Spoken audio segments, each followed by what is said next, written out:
얘들아, 돌려서 선생님 보세요. 지금 순서가 진행하는 건 순서 알려줄게. 먼저 글쓰기 콜라워 여행팀 글쓰기 하고 있으니까 글쓰기에 대한 특강을 하나를 진행을 해줄 거예요. 관심 많지?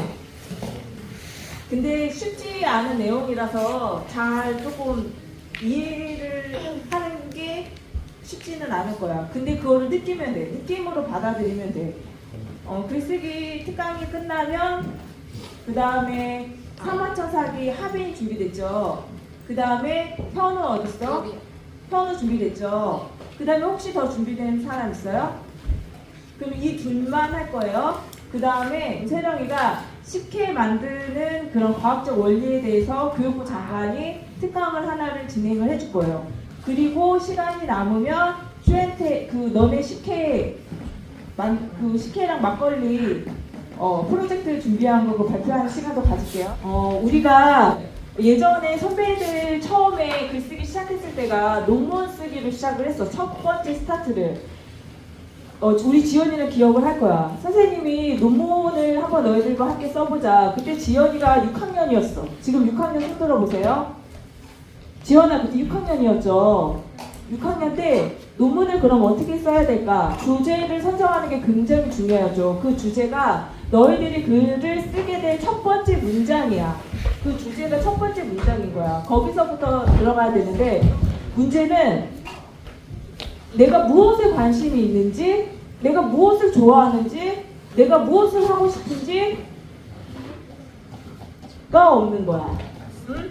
그때는 우리가 권력을 찾기 이전이야. 푸코의 감시와 처벌을 우리가 잊기 전. 지연이도 없어. 그래도 우리미는 쓰고 싶은 말이 있었어. 그때도 약간 그런 느낌은 있었던 것 같아.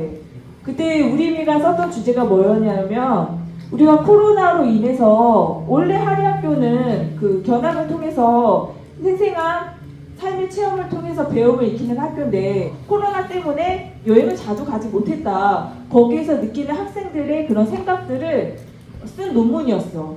그리고 마스크를 끼고 그렇게 우리가 소통을 하다 보니까 상대방의 언어가 제대로 전달되지 않아서 선생님의 의도와는 달리 무언가가 사람들이 기분이 나쁜 건가? 왜냐면 표정이 없는 말을 해야 되기 때문에 저 사람이 기분이 좋나? 저 사람이 기분이 나빠서 나한테 이렇게 이야기하나? 라는 거에 대해서 알 수 없는 대화를 하게 만드는 거야. 코로나라는 사태가. 우리의 논문이 그런 거였었어. 그치? 기억하니? 그리고 지연이는 어때? 아무리 생각해도 어때? 그래서 지연이한테 그럼 너가 네 머릿속에 있는 것을 다 끄집어내봐라 라고 얘기했더니 곰곰이 생각해 봤는데 어때? 지금 선생님이 이 얘기를 하는 것은 이 순간에 너희들도 지연이 언니뿐만이 아니라 나도 한번 생각해 보는 거야. 내 머릿속에 내가 갖고 있는 생각은 뭘까? 라고 생각을 해보는 거지. 호박이랑 첫 번째 철학 수업을 했을 때 던진 질문이 뭐였냐면 지금 너가 갖고 있는 생각이 뭐야? 라는 질문이었어. 그래서 준성이는 그때 했던 말이 뭐냐면 화장실 가고 싶다. 그 말이었어. 거창한 말 아니어도 돼. 그리고 또 어떤 선배는 숙제하기 싫다. 그거였었어. 너네가 지금 갖고 있는 그 생각이 너무 중요한 거야. 너무 소중한 거야. 이게 판단을 어떤 사람은 이게 무언가가 너네들이 갖고 있는 생각의 수준이 낮네 수준이 높네 그런 것은 아무나 판단을 할 수가 없어. 이후에 선생님이 거기에 대해서 또 설명을 해줄 거거든. 그래서 지연이를 통해서는 답이 안 나와. 그래서 주변 친구들에게 얘들아 너희들이 지연이가 뭐를 관심 있어 하는지 한번 말해 볼래? 라고 얘기를 했더니 친구들이 얘기했던 게 옷이었어. 그래서 지연아 너 옷 좋아하니? 그랬더니 옷에 관심이 있었나요? 반문하더니 근데 아닌 것 같아요 라고 얘기를 하는 거야. 기억도 못해요. 그리고 나서 지연이가 갖고 온 주제가 뭐였었냐면 근데 선생님 제가 요즘에 스트레스가 많아요 라고 얘기한 거를 확 집어서 그래? 그러면 너가 그 스트레스에 대해서 연구를 해보자 라고 얘기를 했지. 그리고 지연이 연구는 뭐였었냐면 일반 학교와 대안학교 학생들 간의 스트레스를 비교하는 거였었어. 정말 좋은 논문이 나왔어. 뭐냐면 우리가 생각하기에 대안학교를 다닌다고 하면 굉장히 자유롭게 내 마음대로 행동할 수 있기 때문에 스트레스가 많을까 적을까? 많다고 생각하는 사람. 스트레스가 엄청 많을 것 같아요. 대안학교 다니면. 아니면 내 마음대로 하는데 무슨 스트레스가 있어요. 스트레스 없어요. 생각하는 사람. 보니까 스트레스 없다라고 생각하는 사람들이 훨씬 많죠. 연구 결과는 그렇지 않았어. 대안학교 다니는 학생들이 스트레스가 너무 많았어. 그래서 조사를 해봤더니 일반 학교는 학업의 문제, 친구 간의 문제, 보통 스트레스가 그 두 가지 안에서 해결됐어. 근데 대안학교는 동물을 어떻게 키워야 되는 거야? 여행 계획을 어떻게 짜야 되는 거야? 왜 쟤는 내 의견을 받아들이지 않는 거야? 너무나도 굉장히 많은 스트레스가 펼쳐져 있는 거야. 근데 거기에 대해서도 그게 끝이 아니었었어. 지연이 논문이. 선생님은 다른 사람들한테 지연이 논문 얘기했을 때 거기까지만 얘기했지만 좀 더 한 걸음 더 나아가면 두 번째 연구 문제가 있었어. 그게 뭐였냐면 그럼 너희들은 그런 스트레스를 받을 때 어떻게 해결해? 라는 게 두 번째 문제였어. 기억나니 지연아? 그랬을 때 일반 학교 아이들은 뭐 게임을 해요. 잠을 자요. 그런 것으로 스트레스를 풀었거든. 근데 한의학교 아이들은 요리를 해요. 무언가가 만들기를 해요. 오히려 게임을 하고 그렇게 스트레스 푸는 게 아니라 또 다른 새로운 것들을 요리든 새로운 뭐 사물이든 창조해하면서 자기가 갖고 있는 스트레스를 해소하고 있었다는 게 지연이 논문이었어. 충분히 그 연구의 가치가 있었던 그 논문에 학술적 의미가 있었던 그런 논문이었기 때문에 굉장히 중요한 논문이었었어요. 우리미 논문도 마찬가지야. 그냥 마스크를 썼을 뿐인데 얼굴 표정이 사라진 대화에서는 상대방을 오해하게 만드는 거지. 우리가 그것까지는 생각을 못했어. 왜냐면 그 전까지는 마스크를 안 썼기 때문에 유아기에서는 나타났던 논문이 뭐였냐면 선생님이 언어를 가르쳐줘야 되는데 입모양이 제대로 안 나오는 거야. 그래서 얘네들이 코로나로 인해서 언어 발달이 떨어진다. 그런 논문은 있었어. 근데 우리는 그거를 학문적으로 무언가가 교육적으로 봤지만 그 표정이 보여주는 의미에 대해서 발견한 거는 우리미가 유일할 수도 있어. 선생님 한번 찾아보겠지만 선생님은 그런 논문 찾아본 적이 없어. 표정이 사라진 대화가 갖게 한 그런 영향력. 그것도 되게 의미가 있었던 거였죠. 그럼 여기에서 선생님이 질문 하나를 던질게요. 우리가 글을 쓰잖아. 글을 왜 써야 될까? 우리는 왜 글을 써야 될까? 이제까지 글이 엄청 많잖아. 그치? 책도 아직도 읽지 못한 책들이 수북한데 우리는 왜 글을 써야 될까? 생각해봤어? 왜 글을 써야 될까? 왜냐면 그 수많은 정말로 셀 수 없는 천문학적으로 셀 수 없는 그 수많은 책들이 있다고 해도 그 책 안에는 너희들이 없기 때문에 내가 없어. 내가 없는 책을 나는 받아들이고 내가 거기에 존재하지 않은 그 책을 나는 정말로 그것이 진리인 것처럼 그것을 무조건 때로는 달달 외울 수도 있고 그게 진짜라고 믿고 받아들여야 되는 위치에 존재할 수밖에 없다고. 근데 내가 글을 쓰면 어떻게 될까? 내가 책을 쓰면 어떻게 될까? 또 다른 세계가 펼쳐지는 거야. 우리미의 세계. 지연이, 용률이, 여기 채미가 글을 쓴다면 채미의 세계가 이 세상에 펼쳐지는 거야. 이게 뭐 내가 쓴 글이 베스트셀러야. 그거는 또 다른 문제야. 그렇지 않으면 너희들은 태어났다가 그냥 죽음이라는 것을 향해 가는데 그런 죽음은 이 나무와 지금 우리가 양을 키우잖아. 양의 죽음과 고양이 죽음과 별 차이가 없어. 고양이도 태어났다가 죽죠. 용리도 태어났다가 죽어. 근데 정말로 내 삶에 선생님이 논문 쓸 때의 느낌이 그런 거였거든. 책 한 권, 글 한 권, 칼럼이든 뭐든 남기지 않고 죽으면 그 삶이 정말로 고양이처럼 저 나무처럼 자랐다가 죽어버리는 이 시대에 흔적 없이 사라져버리는 그런 존재가 되는 거야. 내 목소리가 정말로 나라는 존재가 여기 있어. 나라는 사람이 있어. 그런 것들이 사라지는 거죠. 근데 그때 중요한 것은 뭐냐면 그러면 나라는 존재가 이 세상에 있다라는 것을 외치는 아우성이 글쓰기거든. 근데 문제가 있어. 그럼 너희들이 글을 쓴다고 했을 때 그 글은 내 글일까? 내 글일까 온전히? 어떤 사람들은 지금 학생들한테 글을 쓰라고 하면 어떻게 쓰냐면 우리 성민이한테 처음에 글을 쓰라고 했거든. 근데 성민이가 갖고 온 글이 뭐였냐면 자기 개발서 복사 붙여넣기 글이었어. 그렇게 글을 써갖고 이 성민이 문제가 지금은 아니야. 성민이가 그때가 몇 살이에요? 중학교 1학년이었나? 중학교 1학년 손 들어봐. 너희들은 그 정도도 못 쓰잖아. 그치? 성민이가 그렇게 글을 써갖고 왔었었는데 그 글에는 내가 쓴 글이지만 내가 있었어? 없었어? 없는 거야. 그런 글은 정말로 내 글이 아니야.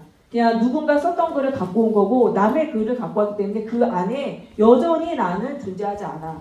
그것은 타자에 의해서 써진 글인 거야. 내 거가 아니야. 그것을 너희들이 잘 생각을 했으면 좋겠어. 우리가 글을 써야 하는 이유, 그리고 그 글이 반드시 내 글이어야 되는 이유. 그러면 그 안에 나만 있게 되잖아요. 라고 질문을 할 수 있잖아. 나 플러스는 영원히 나야. 그러면 글을 쓴다고 내가 뭐 성장하거나 변화한다는 게 가능할까요? 라고도 생각할 수 있어. 근데 그거는 이제 또 이후에 또 선생님이 설명을 해줄게요. 글을 쓸 때 중요한 것은 있잖아. 너희들이 차라리 동생들은 괜찮거든? 나이가 클수록 무슨 생각을 하냐면 누군가 내 글을 판단할 거라고 생각을 해. 선생님이 사실은 판단은 하죠. 근데 선생님이 판단하는 것은 지훈이가 잘 알아. 글을 잘 쓰고 못 쓰고를 갖고 판단하지 않아. 그렇지 않아? 근데 지훈이가 글을 써갖고 왔는데 굉장히 잘 쓴 글이었었어. 근데 선생님이 이제 지훈이 글을 보고 너 왜 글을 이따구로 써갖고 왔냐? 라고 이제 다 달락 얘기를 했는데 그때 얘기한 게 뭐였냐면 글을 되게 문체를 이렇게 썼냐, 문장을 이렇게 썼냐 그런 거를 갖고 얘기하지 않았어. 이 글 속에 숨겨져 있는 지훈이의 음모가 보였거든. 자기 우월감에 이렇게 푹 빠져있는. 그랬을 때 다른 사람은 정말로 그 낮은 자존감을 느끼게 하는 그 글에 대해서 비난을 했던 거지 지훈이 글 자체를 비난한 건 아니었어. 너희들이 생각을 해야 해. 여기서 선생님이 잠깐 질문을 해볼게. 나는 창의성이 있다. 손 들어보세요. 나는 창의성이 많아. 나는 창의적인 생각을 정말 잘해. 손 들어보세요. 창의적이라는 것은 있잖아. 남들과 다른 거잖아. 뭔가가 새로운 거잖아. 그러기 위해서는 가장 나다운 게 새로운 거야. 우리가 나뭇잎을 보고 나무를 봐도 세상에 똑같아 보이는 나무지만 자세히 들여다보면 정말로 단 하나도 똑같은 게 없어. 그 차이를 드러내면은 창의성이 있는 아이인 거야. 근데 우리는 그거를 못해. 왠 줄 알아? 남이 나를 판단할까 봐. 남이 나를 잘했다 못했다 평가할까 봐. 우리나라 사람들이 영어를 못하는 이유이기도 하죠. 차라리 유럽 사람 만나면 영어가 되게 쉽대. 대화하기가. 근데 한국 사람만 하고 영어로 하려고 하면 입이 막힌대. 왜냐면 한국 사람들은 잘했어 못했어를 판단을 하잖아. 근데 타자는 나한테 그렇게 중요하지 않아. 정호야, 그치? 걔가 나한테 뭐 돈을 주기를 해. 좋은 옷을 사주기를 해. 그치? 전혀 중요하지 않아. 가장 나다운 게 창의적인 거고 가장 나다운 글이 세상에서 가장 멋진 글인 거야. 똥 싸고 싶어요. 숙제하기 싫어요. 정말로 괜찮은 글이라니까. 그렇게 시작했던 글이 준성의 글이고 예담의 글이었었어. 너 무슨 생각하니? 고양이 생각이요. 그렇게 얘기했던 애가 예담이었었어. 그리고 그러기 위해서는 아무도 나를 판단할 수 없어 라는 믿음을 갖고 있어야 돼. 틀린 게 아니야. 다른 거야. 라고 자기를 얘기할 수 있어야 돼. 가장 중요한 거 있잖아. 글을 쓸 때 가장 중요한 것은 자기 자신에 대한 믿음이 있어야 돼. 그래서 처음에는 틀려도 괜찮아. 오히려 그런 글을 쓸 때 좀 더 성장할 수 있다고. 선생님이 인성의 글을 정말로 진짜 최고의 글이라고 생각하거든. 인성의 글은 어떤 글이냐면 이게 글인지 소설인지 그런 글이야. 그때 몽골에 갔다 왔을 때도 인성이한테 글을 쓰라고 했더니 인성의 글은 우리가 왜 그런 다른 사람이 정해준 예절을 지켜야 되지? 왜 레스토랑 가면은 칼, 포크 사용법, 그릇 그런 것들을 왜 우리가 지켜야 되지? 그런 비슷한 글이었어. 그치, 인성아? 기억나니? 그런 글을 써갖고 온 거야. 선생님은 너무 재밌게 읽었어. 그리고 다음번에 지성이가 글을 갖고 왔는데 딱 보는 순간 와, 이거 인성이 냄새가 나는데 지성아 일로 와봐라. 이거 너 글 아닌데? 바로. 왜냐면 인성의 글이 너무 강렬해서 딱 보는 순간 이게 인성이 거구나 라고 알 수 있는 거지. 그게 정말로 창의적인 거지. 남들과 다른. 너희들이 그런 글을 썼으면 좋겠어. 좋은 문장을 갖고 오고 내가 책을 읽는 것이 있잖아. 그 사람 것을 베끼려는 게 아니야. 왜 뒤에 가면 이제 책을 왜 읽어야 되는지도 설명해 주긴 할 거야. 가장 중요한 것은 먼저 글을 쓰는 것은 이 세상에 나라는 존재를 소리치기 위해서, 그리고 그러기 위해서는 가장 중요한 것은 아무도 나를 판단할 수 없어 라는 믿음이 있어야 돼.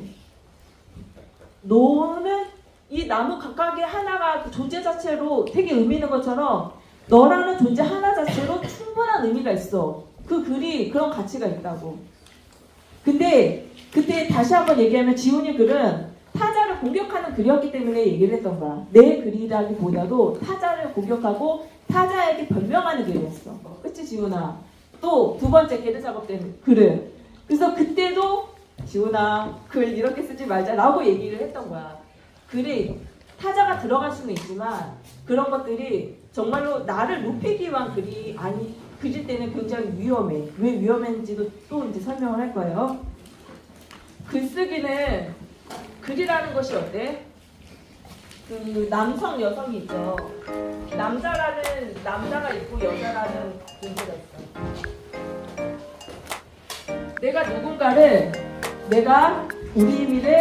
내가 호철이를 남자라고 쓰는 순간 얘는 남자가 되는 거야. 지금은 남자와 여자의 경계선에 있는 사람들이 굉장히 많잖아. 많이 있다는 걸 알죠.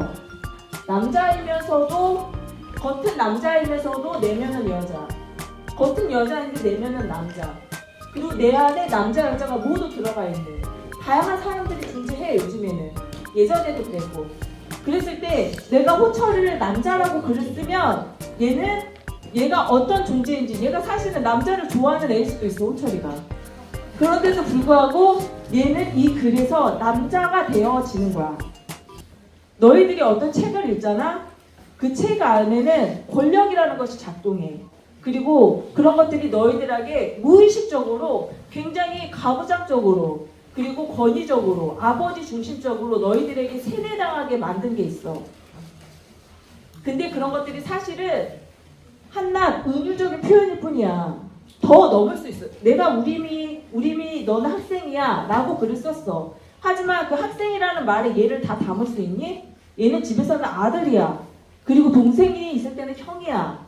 그리고 얘는 누군가 사랑하는 여자가 생기면 애인이야. 그렇게 여러 가지 존재가 분명히 훨씬 많은 존재가 존재를 하겠죠. 근데 그런 존재들이 선생님이랑 우림이랑 있을 때는 얘는 학생이야. 하지만 누군가 같이 있을 때는 얘는 남자고 애인이야. 그리고 동생이랑 같이 있을 때는 얘는 형이야. 관계 속에서 내가 재정의가 된다고. 그렇기 때문에 너희들이 만나지 못한, 한 번도 경험하지 못한 관계를 만나면 나는 또 다른 누군가가 되어 있을 수 있는 존재인 거야. 그렇죠? 그렇기 때문에 있잖아. 사실은 내가 알고 있는 지식으로 나를 대체할 수는 없어. 나라는 존재가 대체될 수는 없어요. 그렇기 때문에 우리는 글을 쓸 때 사실은 좀 더 깊게 들어가 봐야 돼. 고민을 하면서 글을 쓰잖아요. 얘를 남자라고 표현하기 그 전 상황을 볼 때도 마찬가지야. 우리는 고정관념 속에 이 상황을 평가를 하거든. 그 맥락이 사라진 채로 우리가 이 아이를 봐. 그런데 그 맥락을 끄집어 들어가면 얘는 그 맥락 속에 이 존재야. 무슨 말인지 알지? 관계 속에 이 존재라는 것을 알아. 그러면 또 다른 관계에서는 또 다른 존재가 될 수 있을 거라는 것을 너희들이 상황을 볼 때 그것을 볼 수 있어야 돼. 하나의 상황만 보고 너희들이 그거를 표현을 한다고, 글을 쓸 때. 그리고 무언가를 판단할 때. 하지만 다양한 상황 속에서 바라볼 수 있는 것 있잖아? 그러면 글이 굉장히 풍성해져. 쓸 게 많아져. 너희들이 그런 것들을 처음은 쉽지 않아. 그런데 이제 생각이 어느 정도 깨어지면 돼. 아, 내가 지금 바라보는 게 전부가 아닐 수도 있어. 그럼 내가 뭐 다른 측면에서 힘들다고 하면 그럼 내가 송현이 입장에서 한번 생각해 볼 수도 있고 내가 다른 상황에서도 한번 그거를 한번 고민해 볼 수도 있겠죠. 글이 그냥 생각나는 대로 막 쓰는 게 아니라 고민을 하면서 쓰는 거야. 깊게. 그러면서 한번 이렇게도 써보고 저렇게도 써보고 그런 과정이 필요하겠죠. 그래서 우리가 이제 그런 당연하다고 생각하는 것에 대해서도 내가 정의 내리기 전에 그 이전 상태에 대해서 한번 고민을 해봐야 되겠다라고 생각을 했으면 좋겠어요. 소크라테스 알죠? 소크라테스 제자가 누구야? 플라톤이죠. 근데 있잖아, 소크라테스는 죽을 때까지 단 한 글자의 글도 남기지 않았어. 그리고 죽었어. 그러면 우리가 지금 알고 있는 소크라테스는 누구를 통해서 알고 있는 걸까? 제자 누구? 플라톤이 쓴 얘기야. 사실은 플라톤은 소크라테스가 살아있을 당시 그리고 소크라테스가 그 죽음의 교배를 마실 그 당시에도 나타나지 않았었어. 그 상태에서는 사실 플라톤은 침묵을 했던 거야. 근데 우리가 걔를 작업을 했을 때도 선생님이 침묵이라는 얘기를 했잖아. 내가 그 안에 푹 들어가 버리잖아? 그러면은 바깥이 안 보여.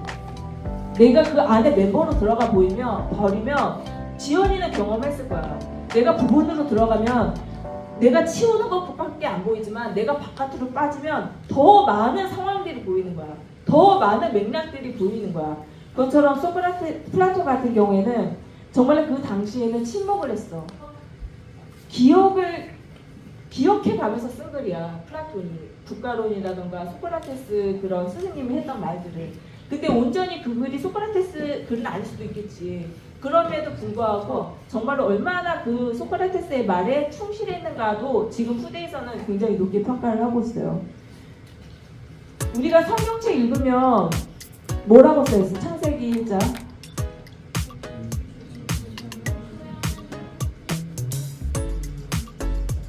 있잖아. 태초에 있었던 거는 뭐야? 하나님이 천지를 창조하셨느니라. 태초에 있었던 게 뭐야? 언어야 사실. 우리가 그 태초로 거슬러 올라갈 수는 없어. 그치? 근데 우리가 지금 하나님을 경험하고 하나님을 만나는 것은 사실은 그 언어를 통해서 만나게 되는 거야. 언어가 갖고 있는 힘이 그래. 우리가 안다고 했을 때, 인식한다고 했을 때, 하나님은 어떤 사람인지 우리가 깨닫는다고 했을 때 그 깨달음은 어떻게 알아? 언어 속에 있는 하나님을 우리가 깨닫는 거야. 그렇기 때문에 우리가 그 언어가 얼마나 중요한지, 그리고 지금 우리가 이 시점에서 다시 생각하는 것들은 그런 언어들이 갖고 있는 것이 내 삶에 얼마나 강압적으로 나를 억압하고 있는 건지, 나는 더 많은 생각, 더 다른 생각, 내 안에 갖고 있는 것들이 분명히 있는데도 불구하고 내가 표현하는 것은 아버지의 언어, 그리고 선생님의 언어, 그런 교수님의 언어, 그런 언어이진 않을까라는 생각을 했으면 좋겠어요. 그런 말이 있거든. 우리가 책을 읽는다고 했을 때 책을 왜 많이 읽어야 돼? 라고 얘기했을 때 뭐라고 생각해? 아는 만큼 쓸 수 있잖아요. 그냥 쉽게 그렇게 얘기를 하지. 내가 알아야 쓰잖아요 라고 얘기를 하지. 근데 우리가 사실은 선생님이 좀 전에 그 믿는다는 말을 했었어. 우리가 알고서 쓰는 게 아니야. 우리가 그것을 믿기 때문에 믿는 대로 보고 내가 그것이 맞다고 믿기 때문에 그렇게 쓸 수 있는 거야. 너희들이 예를 들어서 그 동생들 저기 누구가 있어. 동생들이 뭐라고 얘기를 했어. 그러면은 재경이가 말씀하시기를 막 그렇게 쓰진 않잖아. 그치? 왜냐면은 재경이 말에는 그런 우리가 관계 속에서 얘는 권위적이지 않거든. 그렇기 때문에 얘 말을 믿지 않는 거야. 우리가 무언가를 글을 쓴다고 했을 때는 그 글에는 믿음이라는 게 전제되어 있다는 것을 너희들이 깨달았으면 좋겠어. 아, 내가 읽는 거에 대해서 너희들이 그것을 믿고 있는 거야. 그 말이 맞다고. 선생님이 이 얘기를 왜 하냐면 그것을 한번 다시 돌이켜보라는 거야. 그 말이 정말 맞아? 그 말이 진짜야? 좀 더 깊게 생각을 해봤으면 좋겠어요. 그리고 그 말 표현이 잘 안 나오는 사람들이 있어. 그렇죠. 언어가 그거는 말을 못한다기보다도 그 무의식 속에는 다 들어있어. 자기 무의식 속에서는 내 생각, 내 말이 들어있는데 내가 그거를 끄집어내서 표현까지 할 수 있는 그런 장치들의 한계가 있는 거야. 그런 예를 들어서 내 안에 있는 것들을 밖으로 끄집어내려고 하면은 뭐가 필요해? 말이라는 게 필요한 거야. 선생님도 아무리 선생님 머릿속에 생각을 하고 있더라도 내 생각이 이래 라고 말을 해야지 정보가 알죠. 그렇죠? 그렇기 때문에 우리가 말이라는 거, 글이라는 게 사실은 나를 표현할 수 있는, 요즘에는 이제 몸이라던가 표정도 되게 중요하지만 가장 큰 역할을 하고 있다. 그리고 너희들이 해야 되는 것은 진짜 새로운 글이라는 것은 그럼 어떤 글이겠어? 새롭게 써진 글이라는 것은 어떤 글이겠어? 진짜 나의 글을 쓰는 거야. 나의 글. 그럼 여기서 글 쓰는 방법을 가르쳐 줄게요. 나를 써야 돼요. 진짜 나다운 글을 써야 되는데 어떻게 쓸 수 있을까? 부모교육 때 선생님 한번 얘기한 게 있었거든. 그 에로스랑 관련해서 이제 부모교육 했었었는데 내가 사랑하는 그 한 가지 키워드를 찾아내야 돼. 그 작업이 3개월이 걸린 거야. 논문 쓸 때. 우리민은 있었어. 걸려. 그러니까 여행이 재밌었던 거야. 많을 필요 없어. 주연아, 많을 필요가 없어. 한 가지 키워드. 꽃망울 여행도 괜찮아. 한 가지 키워드를 생각을 해야 돼. 그게 시작이야. 있잖아. 무언가가 레퍼런스를 찾고 장황하게 멋진 글들을 다 모아서 이렇게 나열해 놓잖아. 그건 내 글이 아니야. 그 나열한 것에 내가 막 끌려다녀야 돼. 단 한 문장만 찾으면 돼. 거기에 미치도록 빠지면 돼. 교수님 같은 경우에는 이제 상호 객관성에 대해서 교수님이 요즘에 빠지셔가지고 글들이 다 그거야. 강의가 다 그거야. 너희들이 알런지 모를런지 모르겠다. 교수님 강의가 다 상호 객관성이야. 그게 그림을 그린 사람도 마찬가지야. 그게 너의 글, 너의 개성, 너의 멋인 거야. 그 글에 그 한 가지를 찾을 수 있어야 돼. 너가 좋아하는 거, 소연아. 그냥 이것도 좋고 저것도 좋고 그런 게 아니라 그거는 있잖아. 진짜 이렇게 사람들이 푹 빠지게 하는 글이 될 수가 없어. 너가 미쳐있는 그 글을 찾아야지 다른 사람도 얘가 왜 도대체 이게 뭔데 이렇게 미쳐서 빠져있는 거지? 호기심을 갖게 되는 거야. 그게 뭔지를 찾아야 돼. 우리 지연이는 스트레스 계속 밀고 가도 괜찮아. 그 한 가지를 찾을 수 있으면 돼. 권력 하나 찾으니까 끝났어. 그치? 그 한 가지를 찾으면은 그 한 가지에서 한 문장을 쓰는 거야. 한 문장. 그 한 가지에서 한 문장을 쓰고 그리고 나서 무엇을 하냐면 그 문장 다음 거를 생각하면서 글을 쓰는 거야. 근데 얘들아, 글 처음부터 글 쓰라고 했을 때 어느 누구도 술술술술술술 글을 쓰는 사람은 없어.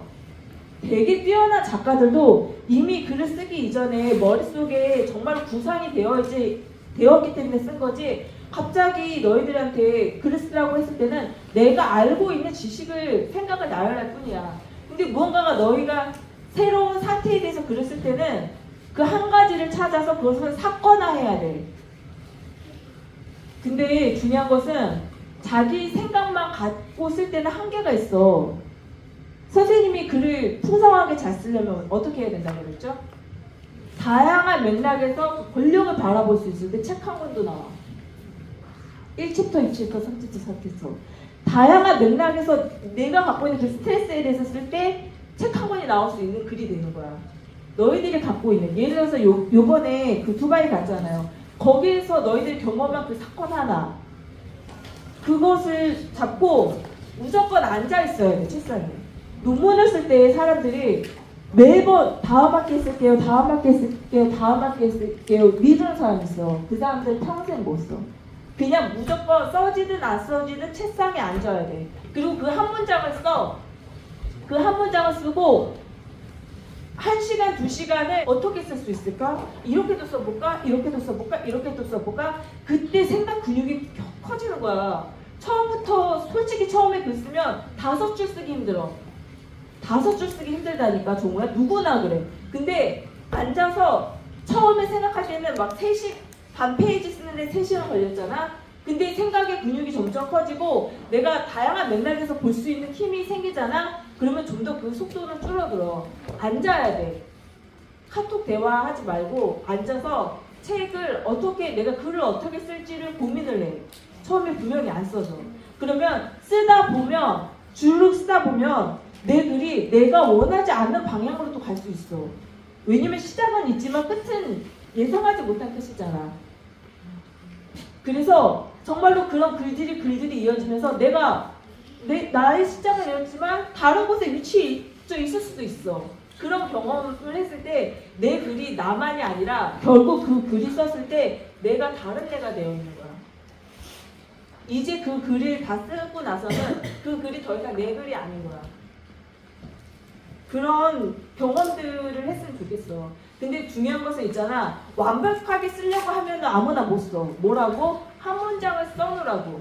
한 단어도 괜찮아. 그리고 거기서부터 그리고를 써보라고. 그리고 나서 글들의 흐름을 찾아가면 돼. 처음부터 어떤 사람들은 보면 있잖아. 완벽해가지고 한 문장 쓰고 고치고 한 문장 쓰고 고치고 앞뒤 문장 맞는지 연결해서 고치고 그러면은 서로 쓰다가 지쳐서 나가 떨어져. 용률이 아무 생각 없이 쓰잖아. 처음에 그치? 막 써. 그리고 나서 물어보면은 제가 무슨 생각으로 이렇게 썼는지 모르겠어요. 그래. 근데 선생님은 있잖아. 그 글을 읽어보면은 그 글의 의도를 알거든? 얘가 이런 생각을 했었구나 라는 게 느껴지는 게 있어. 그래서 다른 사람들은 그냥 글의 뭐 띄어쓰기, 뭐 글의 흐름 정도 고쳐주는 거에서 고쳐주지만 용률 글은 아예 한 번도 안 고쳐줬어. 왜냐면 그렇게 뒤죽박죽 되어 있는 글이 그 자체로 너무 멋있더라고. 자기가 쓴 글이지만 도대체 어디로 날아가는지 알 수 없는 그 글. 내가 어느 세계에 있는지 모르는 거야.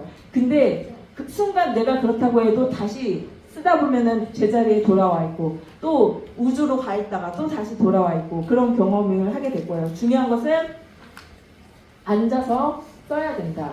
걱정하지 말고 한 단어, 한 문장 그 문장과 문장 그리고를 생각하면서 써 내려가면 글이 완성되어 있을 거야. 그리고 다시 한번 돌아보면서 자기가 중간에 더 채워넣고 싶은 부분들도 생겨. 그렇게 글들을 보아.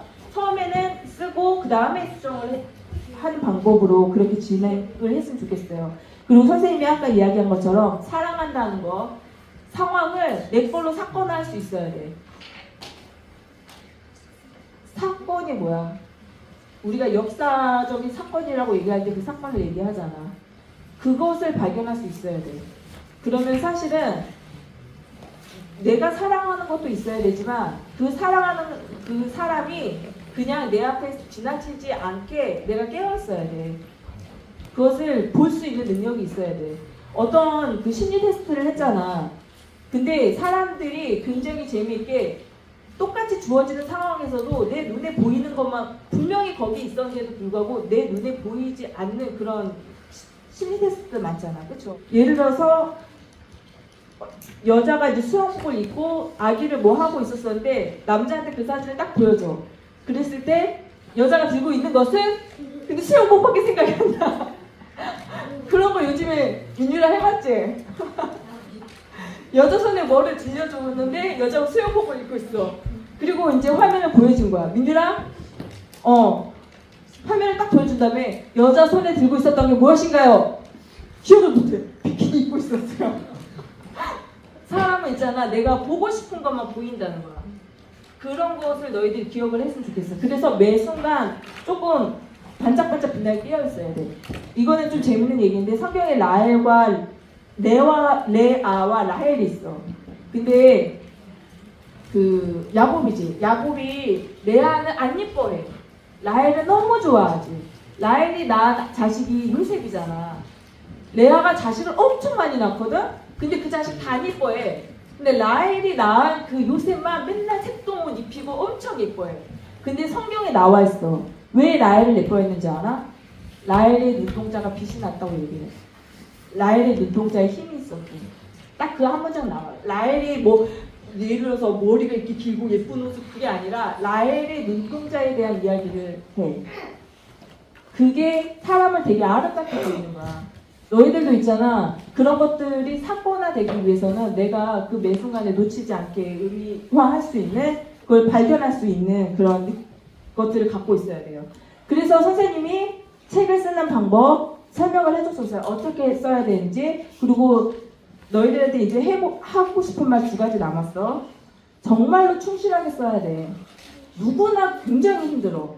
책 쓰는 거, 글 쓰는 거 엄청 힘들거든요. 그런데 그것을 충실하게 있잖아. 시작은 누구나 다 잘하잖아. 우리 지연이가 지금 굉장히 순환의 삶을 살고 있지만, 그거는 지연이가 그것을 조금 마무리하는 것을 극복하고 넘어섰으면 하는 선생님들의 그런 욕망. 알고 있지, 지연아? 누구나 시작은 다 엄청 화려하고 아름답고 멋지게 할 수 있어. 근데 마지막까지 충실성을 가질 수 있는 사람은 아무나 없어. 너희들이 그런 충실성을 갖고 글을 썼으면 좋겠어. 한 문장부터 시작한다고 했죠. 한 단어부터 시작했어. 한 문장으로 글을 쓰고 그리고 그 문장이 2문장, 3문장이 됐어. 마무리 지을 수 있는 충실성까지 가졌으면 좋겠어. 우리 종윤이는 할 수 있을 것 같아. 그쵸? 근데 그게 종윤아 내 거여야 돼. 내 거. 그리고 이제 선생님이 이제 마지막으로 이제 얘기하고 싶은 것은, 선생님이 아까 시작할 때 얘기를 했죠. 글의 뭐 문법적인 문제, 그 다음에 글을 얼마나 매끄럽게 표현하냐, 그런 거는 선생님한테 하나도 중요하지 않아. 그거는 쓰다 보면은 저절로 느는 거기 때문에. 근데 지훈이 글을 선생님이 왜 이렇게 썼니? 라고 부정했을 때에 한 가지 문제가 있다라고 했었어. 그게 뭐였었지? 바로 태도의 문제였어. 글을 쓰는 사람의 태도의 문제. 좋은 글을 쓴다는 것은 내용의 문제도 아니야. 무언가가 기술적인 문제도 아니야. 태도의 문제야. 그 사건을 어떻게 마주할 것인가. 지훈이의 글은 있잖아. 세상의 모든 것을 자기를 위해 엎드려야 되는 존재로 대상화시켜. 그러면 그것을 읽었을 때 사람들은 기분이 좋지 않아. 내가 세상을 어떻게 진지하게, 좀 더 진실하게 마주할 수 있는가. 성욱을 선생님이 좋아가지고 전시했잖아. 그 안에 왜 나는 뺀질이라고 하지? 하는데 그 안에 정말로 내가 그렇게 들릴 수밖에 없었던 다른 사람들의 그런 모습을 보면서 깨달음이 있는 글이었었어. 글은 지훈이 글이 훨씬 멋있어. 훨씬 잘 쓴 글이야. 그래서 있잖아, 너희들이 지금은 이제 글쓰기를 시작할 텐데 첫 문장 얘기했죠. 우리 그 예담이 영화는 고양이, 준성이 영화는 똥 싸고 싶다. 숙제는 왜 하는가? 그런 문제의식으로 시작한 것처럼 첫 시작은 정말 괜찮아. 근데 그게 있잖아. 너희들이 정말로 사랑하는 문장으로 찾았으면 좋겠어. 그랬을 때 끝까지 충실성을 갖고 그걸 써내려갈 수 있거든. 그리고 가장 중요한 것은 그 글을 대하는, 글이라는 것은 사건을 얘기하는 거죠. 그 사건을 대하는 너희들의 태도가 다른 사람에게 읽혀진다는 거. 선생님이 이제 마무리 이제 정리를 할게요. 이제 꽃망울 낀 글을 쓸 거예요. 글을 쓸 때 가장 나의 글을 쓰세요.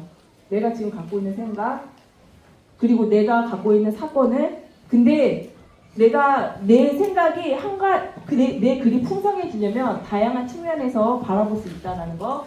그리고 중요한 것은 아무도 나를 판단할 수 없다라는 믿음을 갖고 쓰세요.